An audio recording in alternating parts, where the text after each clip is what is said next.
Good morning, guys. Welcome back to this YouTube channel. And I am uploading my fourth video of English speaking challenge. And this is the fourth video.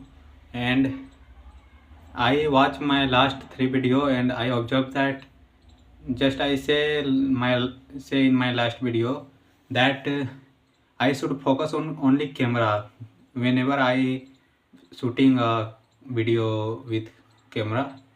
So today I am giving my best and I will try that tomorrow my tomorrow best is better than my today best, and this is the way to success, because everyone wants to be successful, and don't many of them don't know about which way we can go and he get success.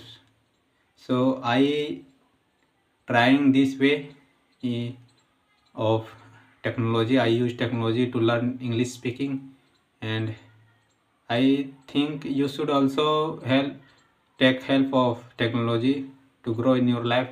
And technology is harmful when you don't know about it. It is not harmful when you don't know about it.